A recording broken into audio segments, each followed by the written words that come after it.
आज हम बात करने वाले हैं डी डॉलराइजेशन पर। ये एक ऐसा शब्द है जो आजकल दुनिया भर की फाइनेंशियल खबरों में छाया हुआ है। दरअसल ये एक बहुत बड़े बदलाव की तरफ इशारा कर रहा है। एक ऐसा बदलाव जहां दुनिया के देश अमेरिकी डॉलर पर अपनी निर्भरता को कम करने की कोशिश कर रहे हैं। तो चलिए इस पूरी कहानी को आसान भाषा में समझते हैं। तो सवाल ये है कि ये टॉपिक अचानक से इतनी सुर्खियों में क्यों है।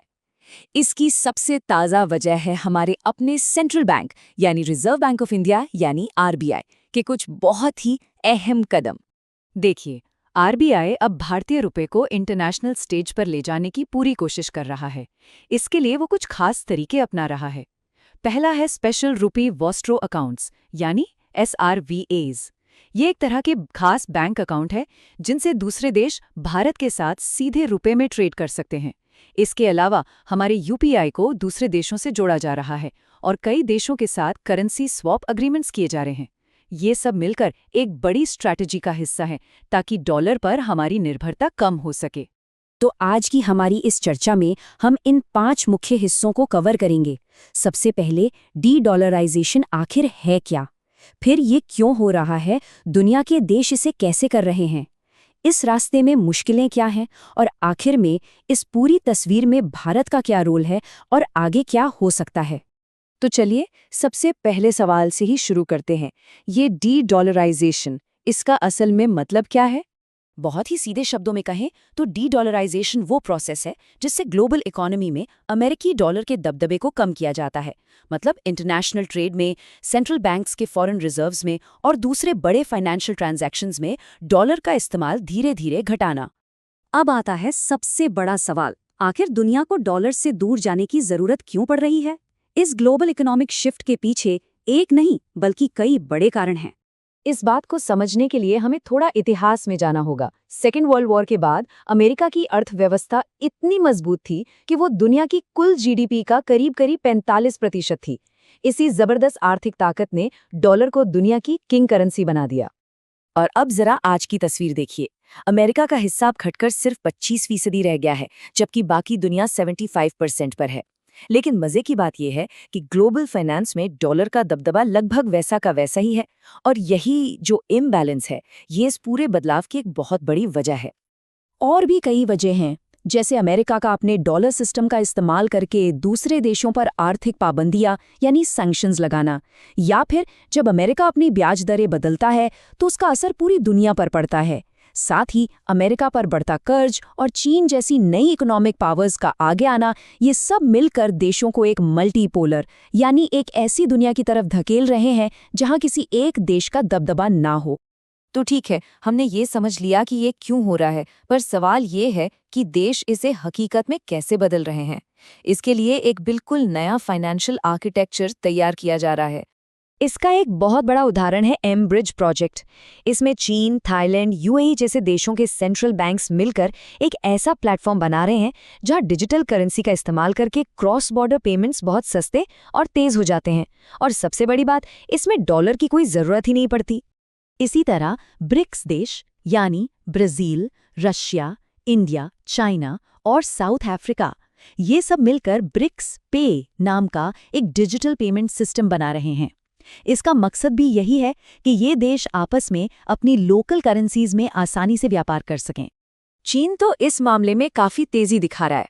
वो अपनी सेंट्रल बैंक डिजिटल करेंसी, जिसे ECNY या डिजिटल युआन कहते हैं, उससे इंटरनेशनल ट्रेड के लिए बहुत बढ़ावा दे रहा है।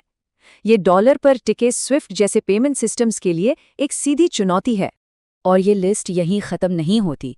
अफ्रीका में पैन अफ्रीकन पेमेंट सिस्टम यानी PAPS अफ्रीकी देशों को आपस में अपनी ही करेंसी में ट्रेड करने में मदद कर रहा है। वहीं रूस ने स्विफ्ट के जवाब में अपना खुद का SPFS सिस्टम तैयार कर लिया है। ये सारे एग्जाम्पल्स बताते हैं कि ये ट्रेंड कितना बड़ा और ग्लोबल हो चुका है। लेकिन जैसा हर बड़े बदलाव में होता है, ये रास्ता इतना आसान भी नहीं है।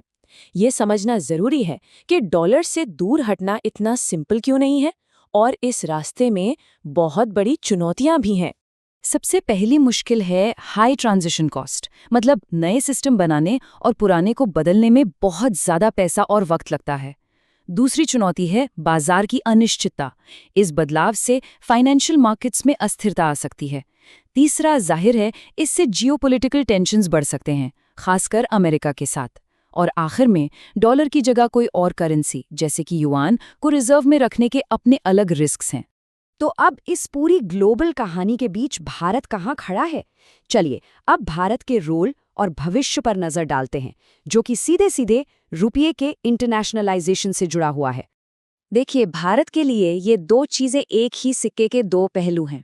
एक तरफ डी-डॉलराइजेशन और दूसरी तरफ रुपये का इंटरनेशनलाइजेशन। मतलब हमारा मकसद सिर्फ डॉलर पर निर्भरता कम करना नहीं है, बल्कि साथ ही साथ भारतीय रुपये को दुनिया में ट्रेड और इन्वेस्टमेंट के लिए एक मजबूत करेंसी बनाना भी है। तो यहाँ पर जो सबसे अहम बात है वो है हमारा एंड गोल, और वो है भारतीय रुपये का ग्लोबल इस्तेमाल बढ़ाना। इससे भारत को ज्यादा फाइनेंशियल इंडिपेंडेंस यानी आर्थिक आज़ादी मिलेगी। हम बाहरी आर्थिक झटकों से बेहतर तरीके से निपट पाएंगे और अपनी नीतियां ज्यादा स्वतंत्र होकर बना पाएंगे। तो जैसे जैसे दुनिया इन नए वित्तीय रास्तों पर आगे बढ़ रही है, एक सवाल हमारे सामने खड़ा होता है कि एक सच्चा मल्टीपोलर इकोनॉमिक फ्यूचर आखिर दिखेगा कैसा?